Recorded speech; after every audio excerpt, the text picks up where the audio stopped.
All right, hello everyone. Today we are going to just knock out a really quick update on the Sleep Well portfolio. I know lots of you guys have been asking about it because it has recently been pushing into all-time highs. So let's kind of dig into what's going on and let's look at what the transition is. Let's get right into it.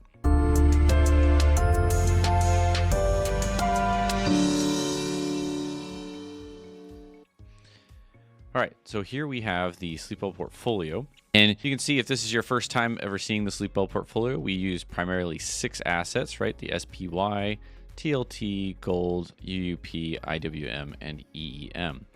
Now, these translate into 6 main asset classes. You have large cap stocks, you have long-term bonds, you have gold, which is like a alternative currency slash CPI, real interest rates type of asset. Then you have UUP, which is the US dollar versus other main currencies. You have IWM, which is small caps stocks. And then you have emerging market stocks.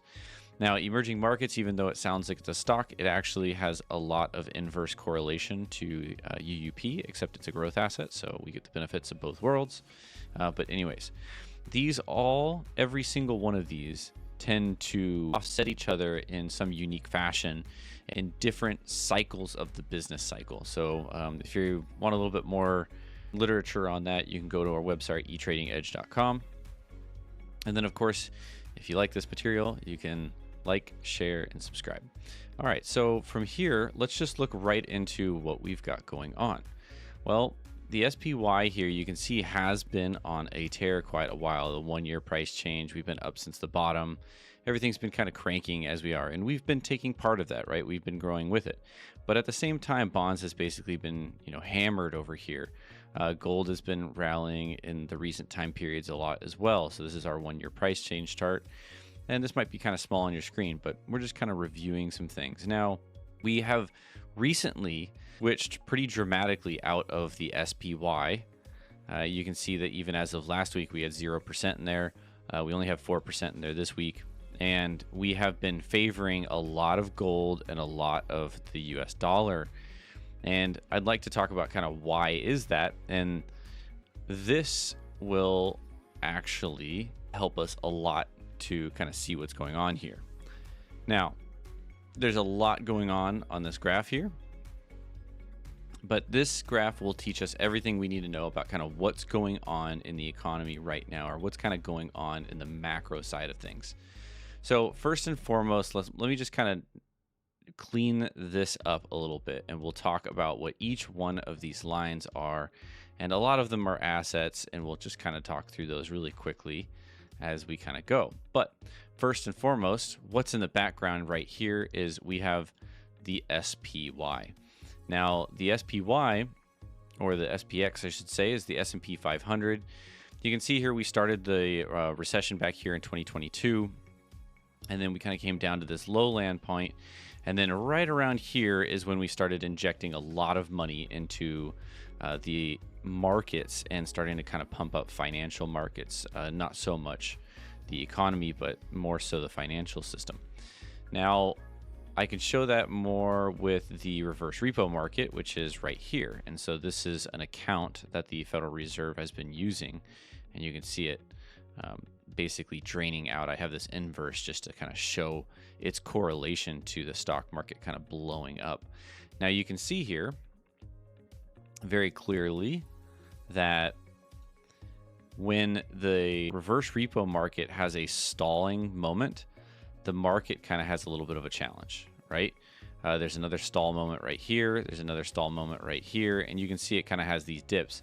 And then from here, we basically have gone straight up. And then here recently, we've kind of leveled off and flattened out. And that's where we are right now. And you can see, of course, what does the market have to do? It kind of starts to roll over. So this is a large component of what has been driving the markets up to new highs artificially, right? Technically speaking, we probably should have only been, still in this kind of range for the market, and we would have been chopping around and kind of doing our thing if we wouldn't have been blown up here. And then now that we're about to go into this second half of the recession, which we're about to talk about, so there's a little bit of future telling there. that is where we would have started from, and then we would have inevitably been down, maybe 50% from the highs or so, and that's not the case now because we kind of pumped up the markets. Now, of course, we could have like a 1987 happen, but we're not going to talk about that because hopefully it won't happen. And let me just clear this out right here. All right. So in the background here in blue, we have the interest rates. Our interest rates are cooling off, kind of trending sideways. Now, if you guys haven't heard, inflation has started to kind of reaccelerate and reemerge. And there was originally, my models were even showing that they were probably going to reaccelerate for maybe just this quarter and then kind of chill out a little bit for the rest of the year. That is not the case anymore. It looks like we're going to reaccelerate all the way into the end of the year. So that is kind of where it's happening. So we're probably going to get up to about 4% inflation by the end of the year, which is kind of unfortunate for inflation means and middle class issues and things like that. But what does that mean for interest rates? It's possible that interest rates, they'll have to hike rates again. That is possible. If they do start doing that, you can definitely imagine that we will probably have something very similar to the 2022 type of recession. Except this time, we won't have this big piggy bank back here in the reverse repo market, and the Federal Reserve will end up having to do something else, such as change their balance sheet. You can see back here in purple that the Federal Reserve balance sheet has been declining. There was a little bit of a bank issue right here, which is kind of when they blew up, and then that's actually when they started the reverse repo market drain.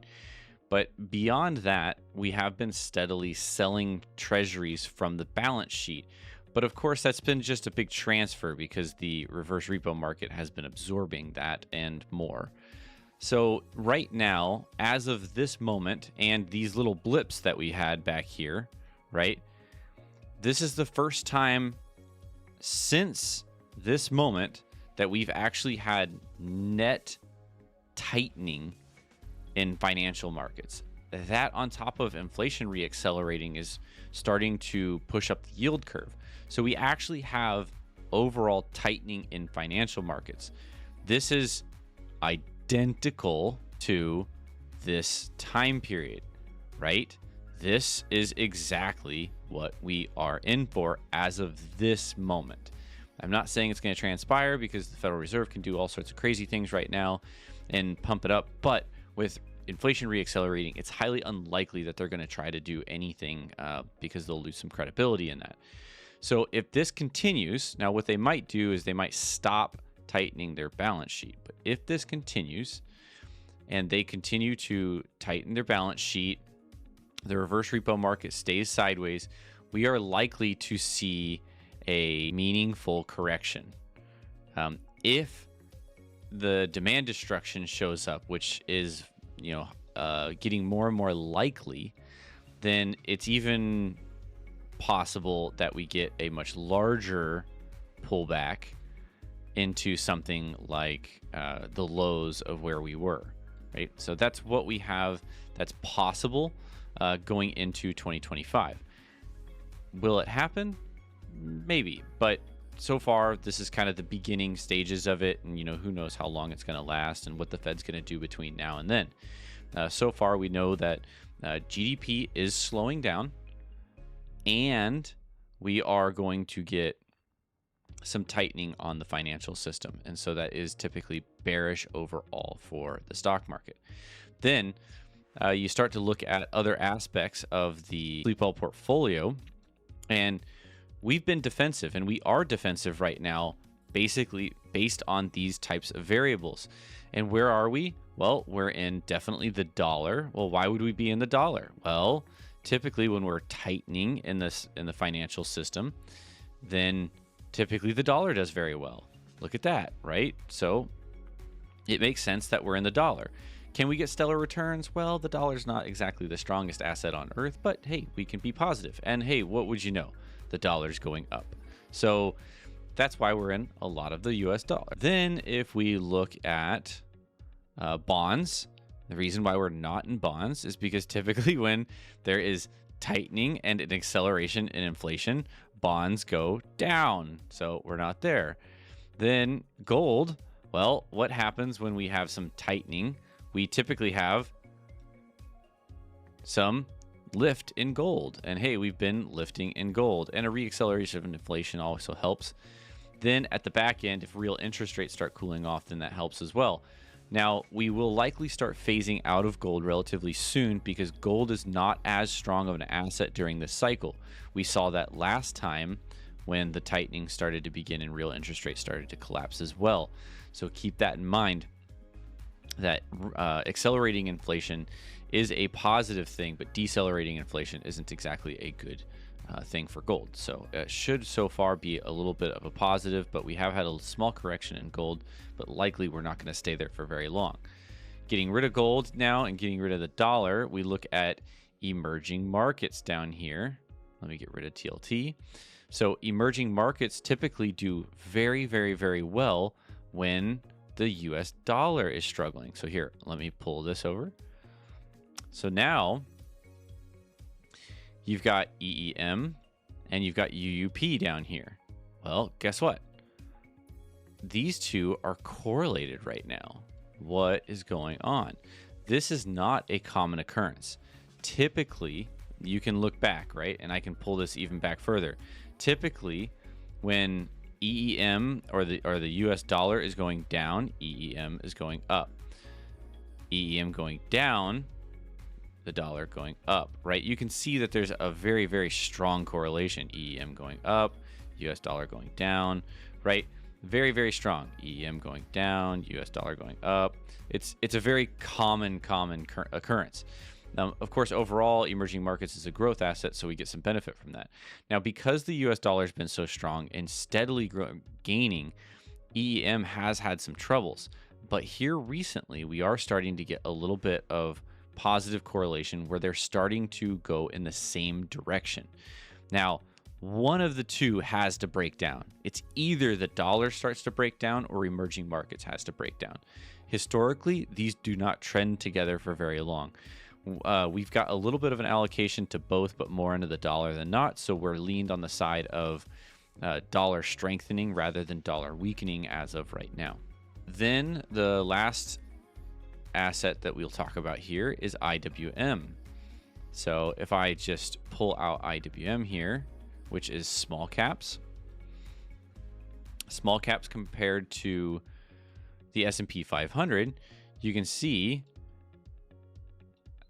don't partake as much in the asset inflation that took place when the reverse repo market has been pumping everything up, which is right here. And that's because we really haven't had much growth in the United States. It's fake. I shouldn't say fake money, but it's printed money that's pumping this up. And a lot of the benefits and a lot of the spending that's came through from the government has been directly pushed into large cap companies, more so, a little bit overweighted. So of course that's been the big push. And even though it has been something, right, there has been an up movement in IWM from the bottom. This is just a little bit more reflection of the actual growth inside the United States. So now that we're going into the second part of the recession, where do we see this? Well, likely if this kind of gets all sucked out from the large caps, then it's possible that there might be a little bit less of a pullback in small caps because of this effect, right? And so there might be a little bit less of a pullback in this and a little bit larger of a pullback in S&P as there starts to become some hunting at the end of the recession. But I wouldn't expect anything, more positive on IWM probably until, early 2025 at the earliest is what it kind of looks like right now. So we shall see. All right. That's going to wrap it up for the Sleep Well portfolio and kind of where things are at.